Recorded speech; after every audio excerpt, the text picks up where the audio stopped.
G Rose, and today we're going to be talking about belonging again. 2.1, and we're going to be doing an overview of chapter 1 of book 1, Coming to Terms with Childhood. There are full readings of all of these sections that can be found on the YouTube page. There are also video versions of those forms for Substack subscribers if you are interested. And anyone who is interested in the book, all purchases on Amazon and review are greatly appreciated.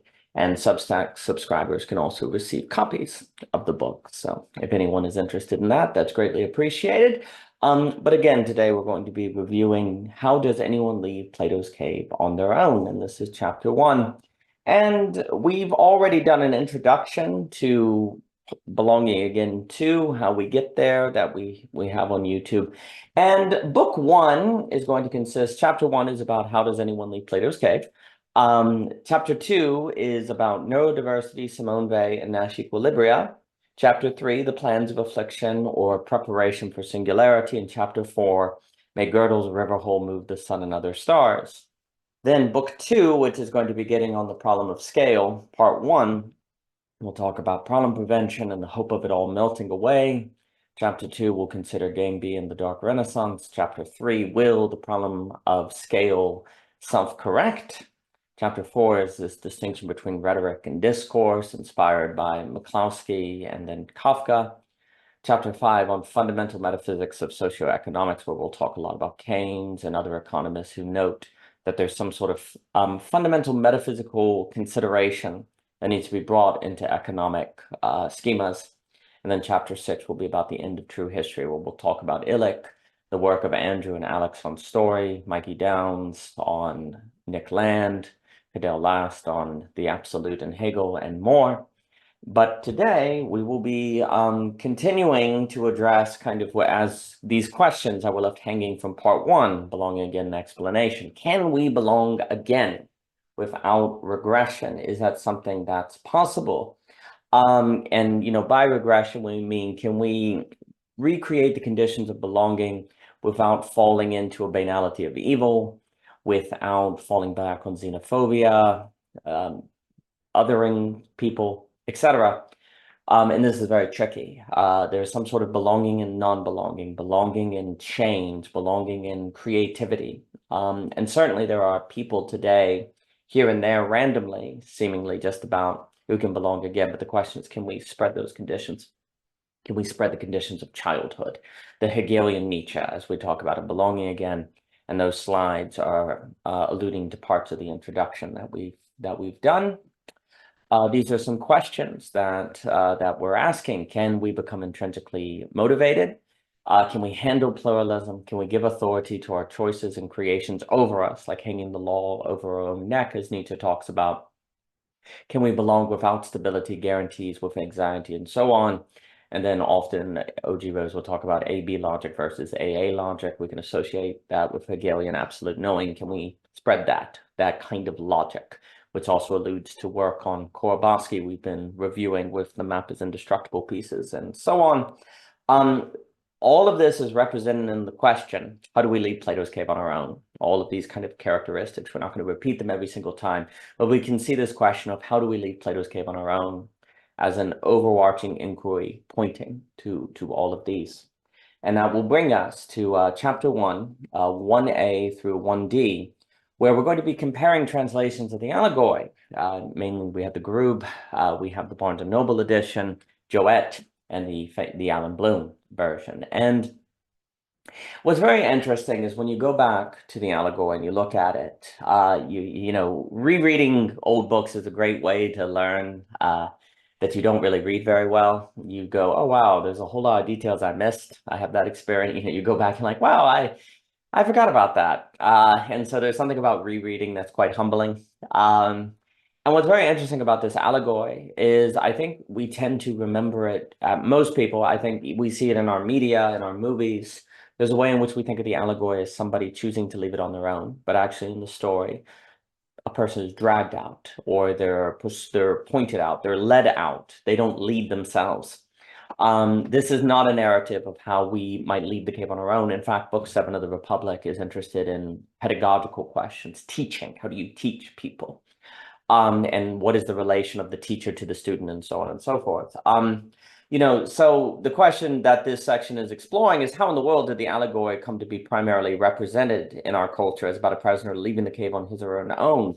We have this kind of rugged individual, brave and independent. The prisoner suffers the pain of his eyes adjusting to the sun and passes through heroic Buddha jungle. Countless supermen come to mind. I think most of the depictions of is an individual enlightenment, coming to realize that it's all an illusion on your own and leaving.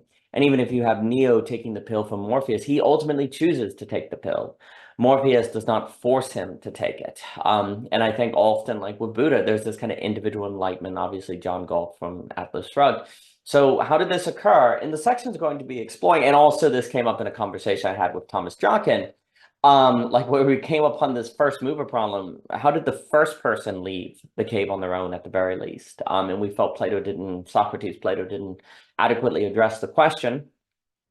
And please note that the numbers in parentheses are page numbers of belonging again, II.1. So the question is kind of how exactly does the prisoner leave the cave? And I will note there are some better versions. I've always liked Orson Welles, and I have to give his reading of Plato some credit. It makes very clear that the individual was dragged out or let out by another person, that a teacher shows up. But in the TED Talk version, it's very quick, freed and brought out. You could easily interpret that, especially if your preset complex is an individual leaving, as you've been enculturated to, perhaps by American culture, to think of the individual. It is very easy to interpret these works, like the TED Talk version, as you just leave on your own, right?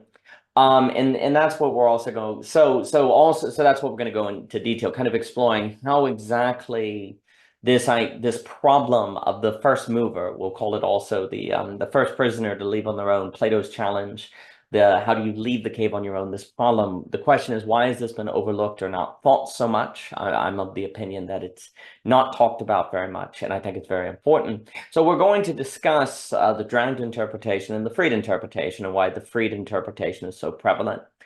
Now, it's also just a great example of how we do tend to read books relative to the zeitgeist we are in. And if we're in a zeitgeist that stresses the individual, it becomes very easy for us to interpret text or to read text in a manner that fits into that without us even realizing it. But I do think there are translational differences that make this mistake easier to make or easier to fall into.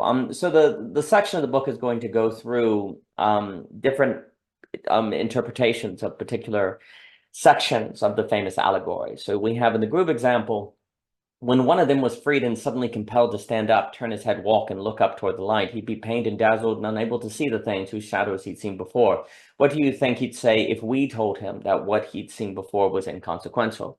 So does that sound like a prisoner was forced out of the cave, or that the prisoner left on his own?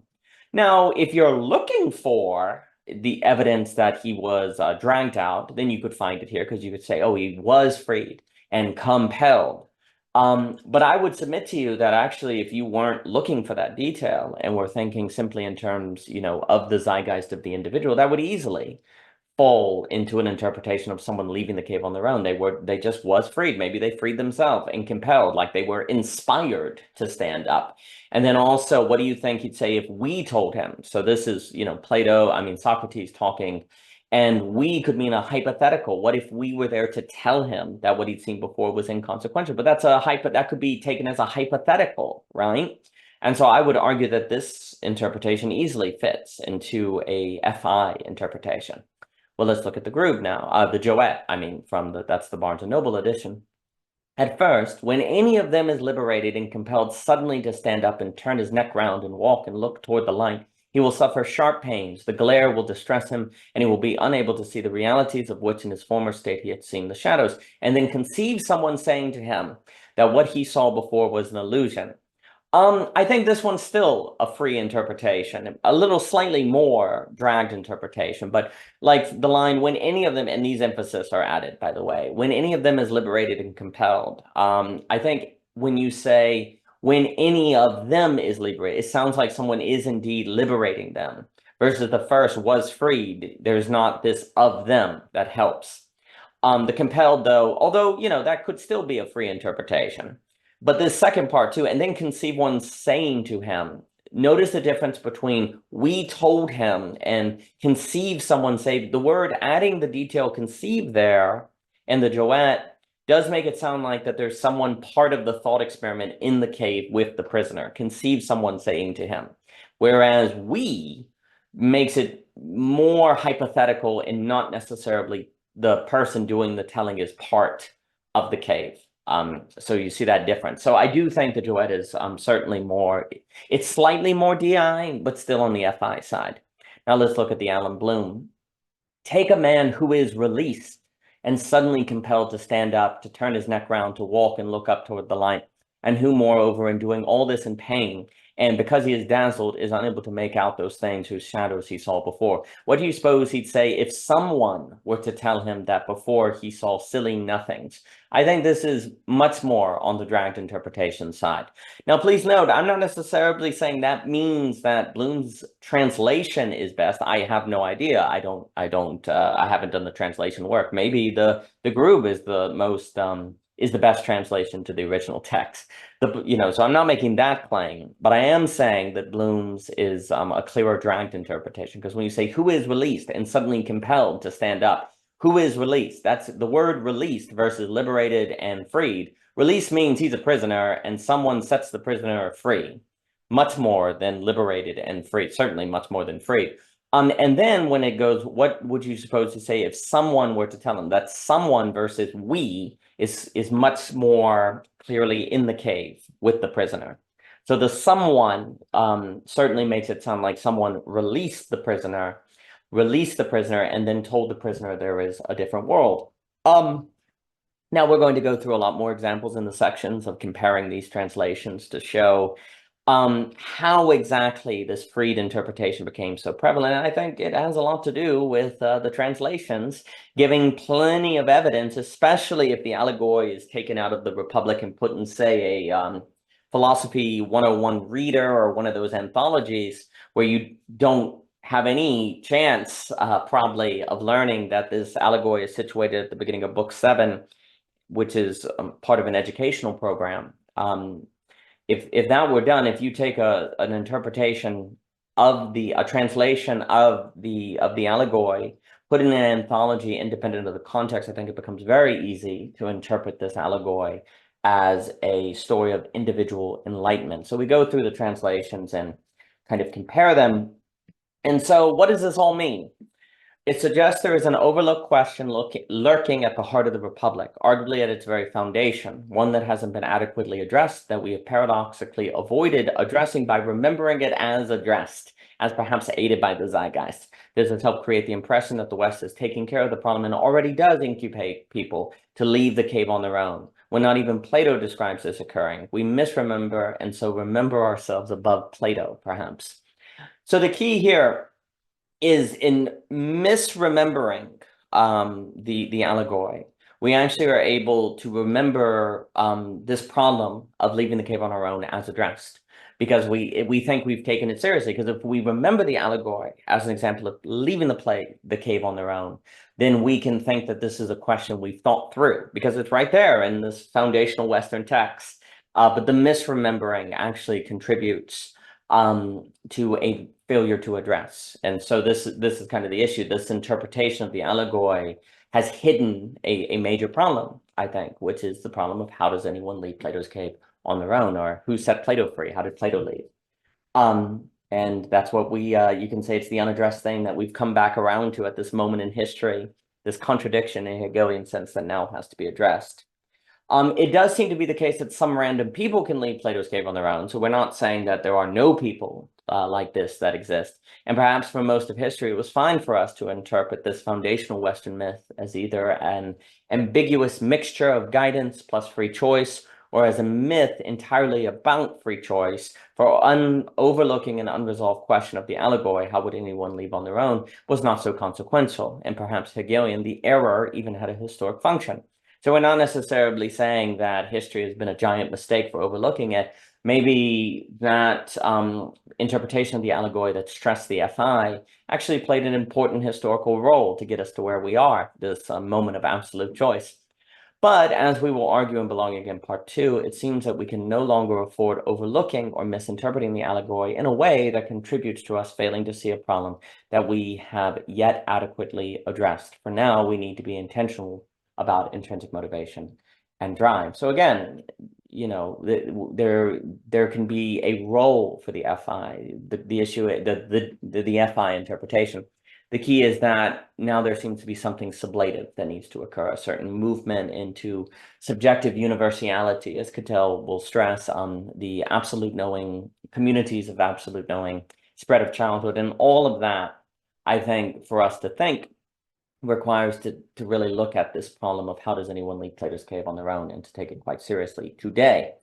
To be hopeful, though, considering the problem of the undragged prisoner might help us think differently about socioeconomics, politics, and so on, fields today that can seem exhausted in their possibilities. Belonging Again, Part 1 left us with a glaring problem on how the majority might be delusian, costly delusions, absolute knowers, and/or Nietzschean children. And Plato might offer us a blueprint in the Republic, but one that is oppressive and forceful. It requires dragging, and so do all or most of the sociological options today. So again, Plato does give us a kind of way to deal with this, but you have to drag people out.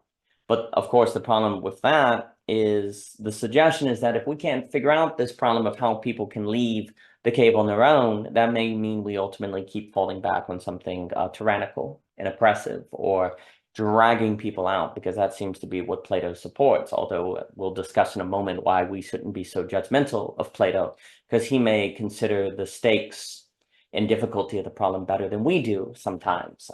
But it does seem that's where we end up. As this book will explain, our investigation is if we might inspire the majority to be children without being dragged, which ultimately will force us to investigate the conditions which incubate or realize intrinsic motivation, a problem that misunderstanding the allegory has helped us avoid while thinking there was nothing missed.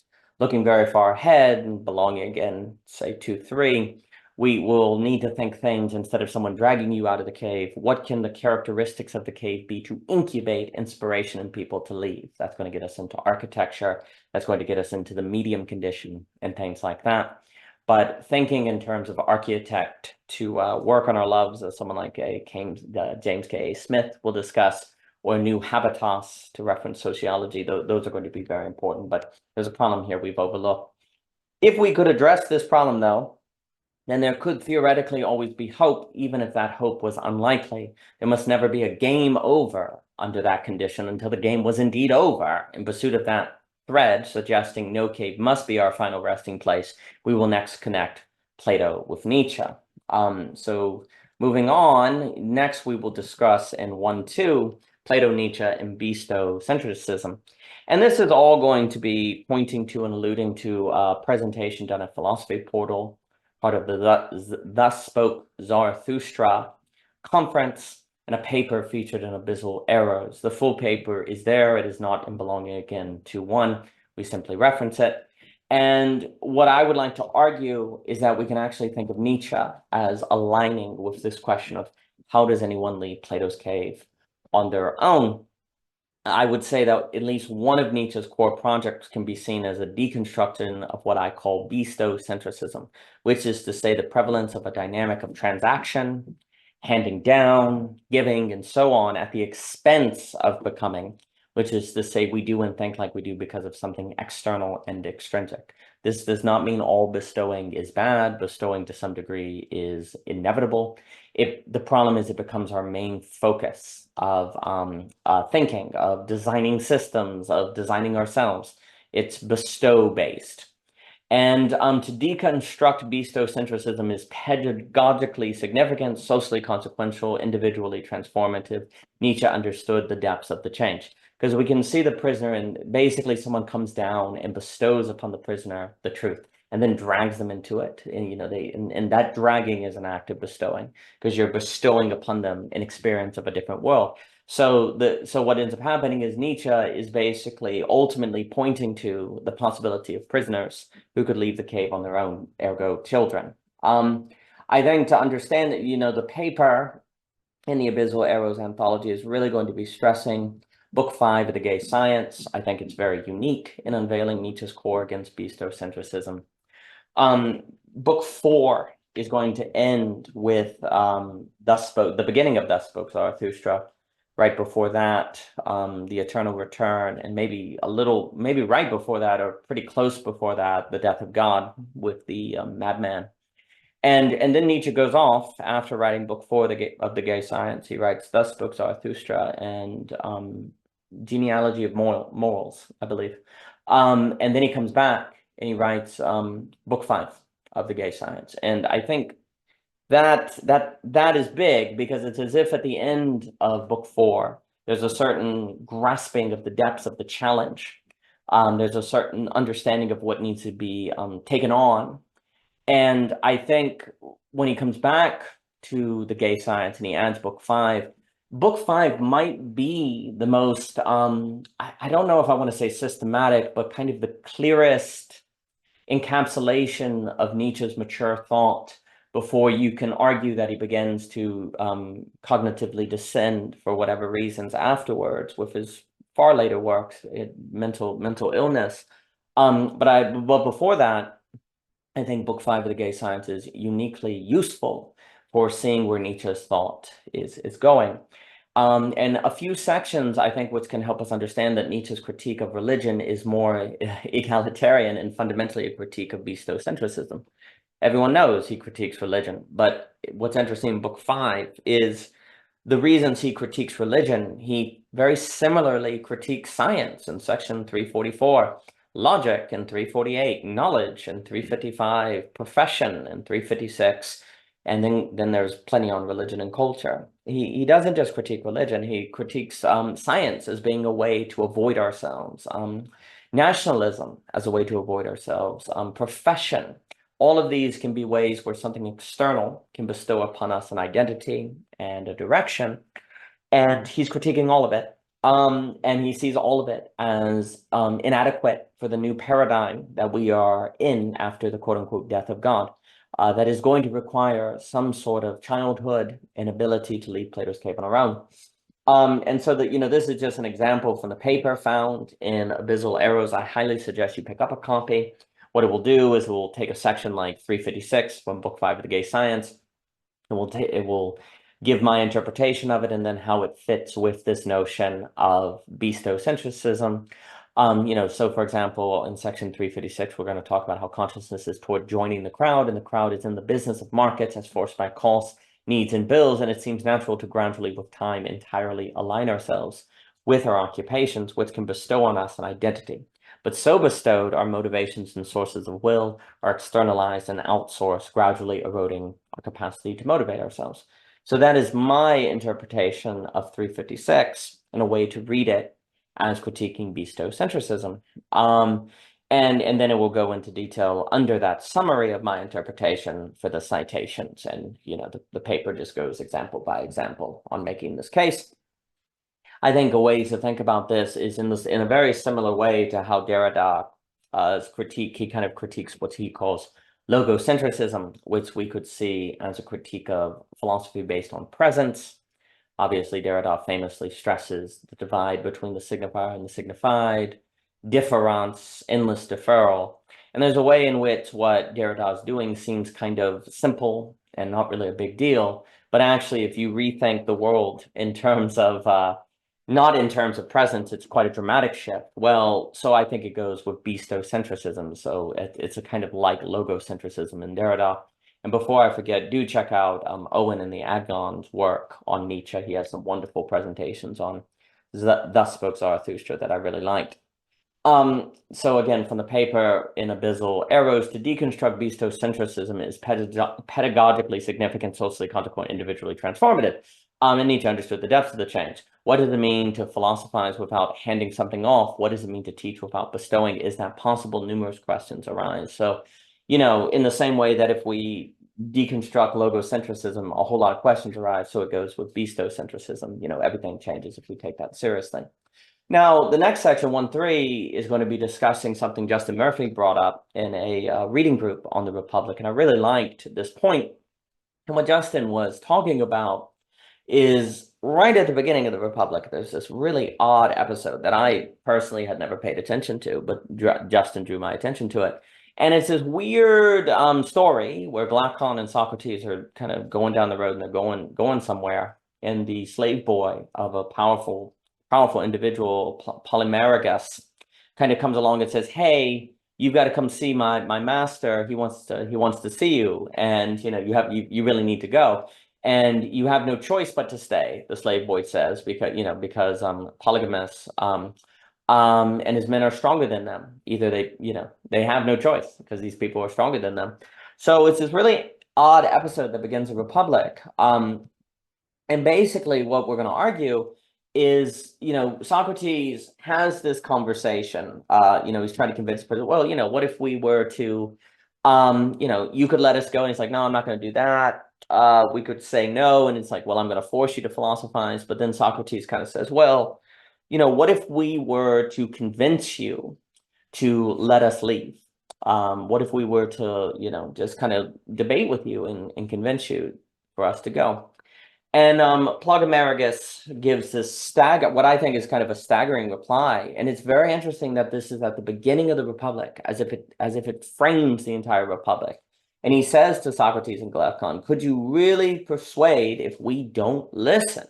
He's basically like, hey, sure, maybe you have the best arguments. Maybe you really could convince us, but what if we don't listen? I think this is a staggering reply, for it suggests that all of philosophy is helpless if we don't care. And this logic applies just as well to democracy, reasoning, and conversation in general, suggesting how powerless ideas in philosophy ultimately are. I think we're very often stressing the power of ideas, power of philosophy, all of the philosophy. We really stress the danger of philosophy sometimes. But what the Republic starts with is a staggering reminder of how weak it is. If people don't care for ideas, there's nothing ideas can do. They are powerless. And so this is the question we have. How do we make sure people are always persuadable? Okay, that they're always willing to listen to ideas. Because once people become unpersuadable and closed to philosophical inquiry, we seem doomed. Can we really say that Plato is oppressive to work to create a republic where it's impossible for people to become unpersuadable? So this is kind of a key point here. People like Karl Popper will argue that the republic is very totalitarian, very oppressive. It seems like a terrible place to be. But hey, Plato's like basically saying, look, once people become unpersuadable, once they won't listen to ideas, there's nothing we can do. So we've got to make sure that doesn't happen. We can see the Republic as a kind of architecture even, which, we're going to talk in Belonging again about the importance of architecture. But there's a kind of architecture to make sure, maybe a little more top down than bottom up, but regardless, there's an architecture to make sure that people are always persuadable, because if they're not, it's game over, without violence and force and all of that. So, even if there's this kind of idea of people being dragged out of the cave and it sounds very forceful, without that, the alternative could be quite bad. So, we might want to have a little more pity, a little more sympathy, I suppose, for Plato, because, we don't seem necessarily to have a better idea. Like, do we know how to make sure people are always persuadable, always open to ideas? It doesn't seem that way. And, and yet we may judge Plato as being oppressive, and yet we don't really necessarily have a better alternative. So, that's just something to draw attention to, I think. The Republic could be approached to help us inquire into the conditions which would make everyone in society philosophical enough to be changed. If the vision of Plato is totalitarian, it might be totalitarian precisely to prevent the unstoppable power of refusing to listen from being employed by the citizenship. Which, please note, if that happens in a democracy, the democracy is basically doomed. Critically, a persuadable society is not the same as a persuading society, or even necessarily a society of persuasion. This is important. A persuadable society, meaning a society that is able to be persuaded. So persuade, like it's an ability. Being persuadable is a kind of ability. It's not merely persuasion, but your ability to handle changing your views, changing what you think, and so on and so forth. We live in a world that stresses education and claims ideas matter, while not always creating the conditions of persuade ability. In fact, persuasion can be reviled, and we are told we should stand for what we believe. But persuade ability is something we must be able to do if we are to avoid force and violence, and ultimately, persuadability is a skill. you know, and we're gonna later in the book we'll talk a lot more about Jonathan Rout's, but that book, Kindly Inquisitors, is a masterpiece and really does suggest that persuadability is very important, and that free speech is really important for knowledge acquisitions and the functioning of a society. And the way that Rout argues the relationship of free speech and knowledge coordination is very compelling, and it's much more than just free speech as expression. That book is really, really important. But if people aren't persuadable, free speech is only, if they don't have the ability to handle persuasion, then free speech will only be able to do so much. And it's an ability. It is existentially very difficult. You have to be able to handle anxiety, which suggests psychoanalysis, Lacan, and other thinkers that will have to be brought into the consideration. Now, we should note, in bestowing, there is little practical difference between us and the outer world, while in persuadability, I prove able to suspend the outer world and capable of making myself a clearing to hold multiple possibilities with all the tension and anxiety such brings, until it is time for me to make a judgment and decision, which cannot happen well if I cannot hold the options in and with myself for long. So, you know, it can sound like bestowing and persuadability would, you know, aren't you going to be persuaded by something bestowed upon you? Yeah, there's connections, there's some overlap, but there's also a critical difference where persuadability is precisely the ability to take in the other side, the other, and to make a judgment about it that ultimately is your own valuation. You know, Nietzsche's big in the genealogy of morals on the noble and the contemptible, the ability to value things for yourself, not because they're bestowed, but because you see value in them, which of course is incredibly existentially difficult. That's why we might try to escape freedom, as someone like an Eric Fromm would stress. Bestowing is where you're told what to like and what to value, and it's existentially easier, and funny enough, can feel more free because you're not overwhelmed by anxiety.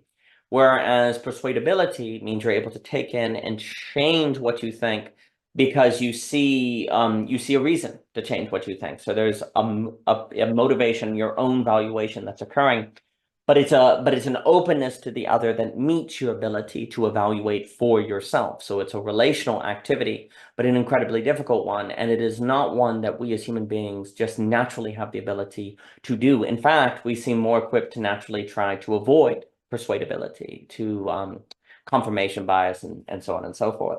Now, this is going to lead us to the final section of chapter 1. How does anyone come to understand that it really matters to understand what really matters? And again, each one of these sections are framing a similar problem of leaving the cave on their own by a different wording. So, you know, how do we leave the cave on our own is also how do we come to understand what really matters, which is also how do we gain the ability, persuadability to be persuaded to leave on our own, which is also the deconstruction of bestocentrism. So all of these are orbiting, languaging a same problem. In this section, 1.4 is inspired by a voicecraft session with Tim Adlin. Voicecraft is very dear to me. I love that community and highly suggest everyone join and check out the material. It's very, very important. And I do think voicecraft, to look ahead, is modeling what is needed for democracy today and the liminal web to not just be content sharing and creation, but a social coordination mechanism that allows a spreading of social capital in uniquely effective means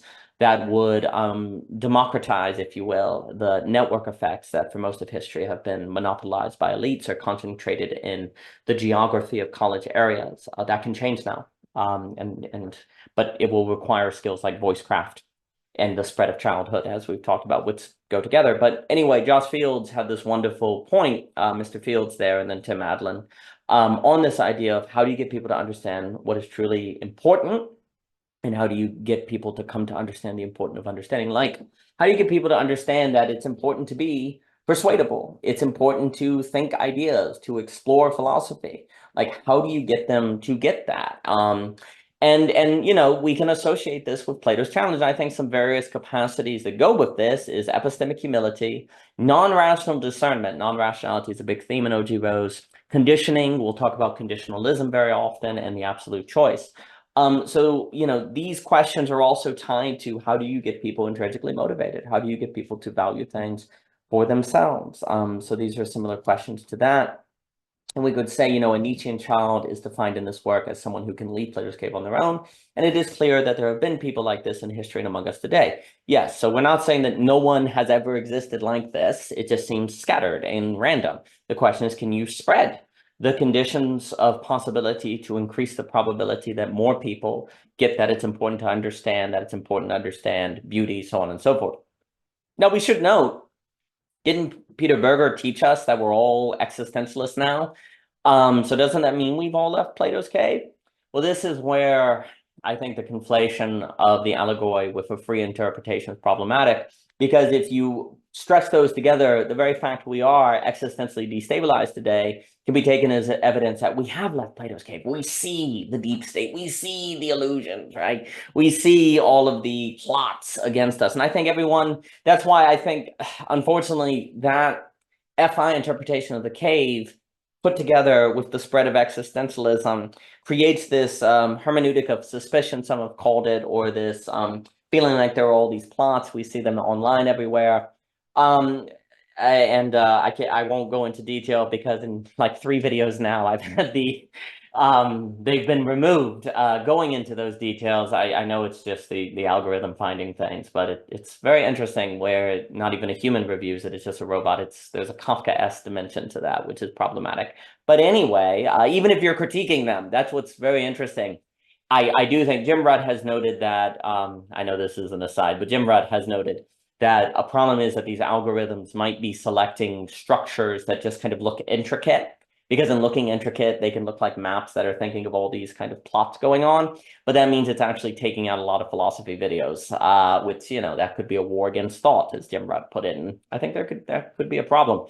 Anyway, this happened recently again, as you can tell. Anyway, you have this issue where, because everyone is an existentialist now, there's a feeling that people have that they've left Plato's cave on their own and they see the illusions of reality.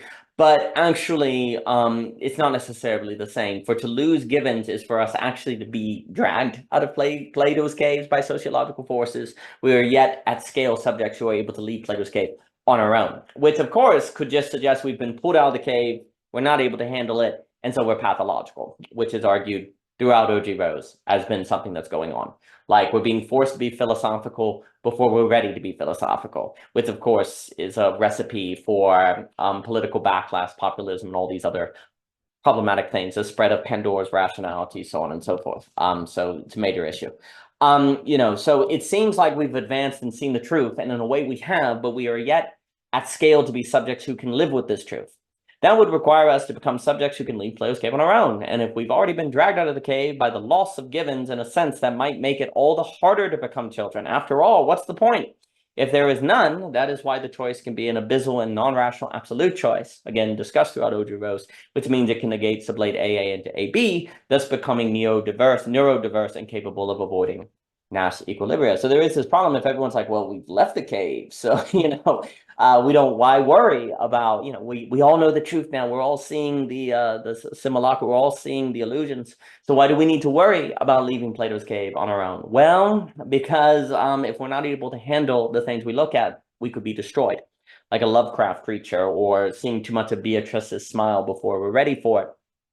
So we need to make this ultimately all frames why this choice of childhood is a non-rational one, which also is going to connect us to the topics of neurodiversity and avoiding Nash equilibria, which is going to bring us to chapter 2, where we talk about neurodiversity with the work of Lorenzo, Simone Weil, and Nash equilibria, and that will be chapter 2. So looking forward to that, and we'll begin releasing the full readings. And thank you so much for your time. For more by O.G. Rose, please visit ogrose.com, Twitter, Anchor, Instagram, so on and so forth. And again, anyone who is interested in the books, we would really appreciate all purchases, all reviews. It really makes a difference. And thank you so much for your time.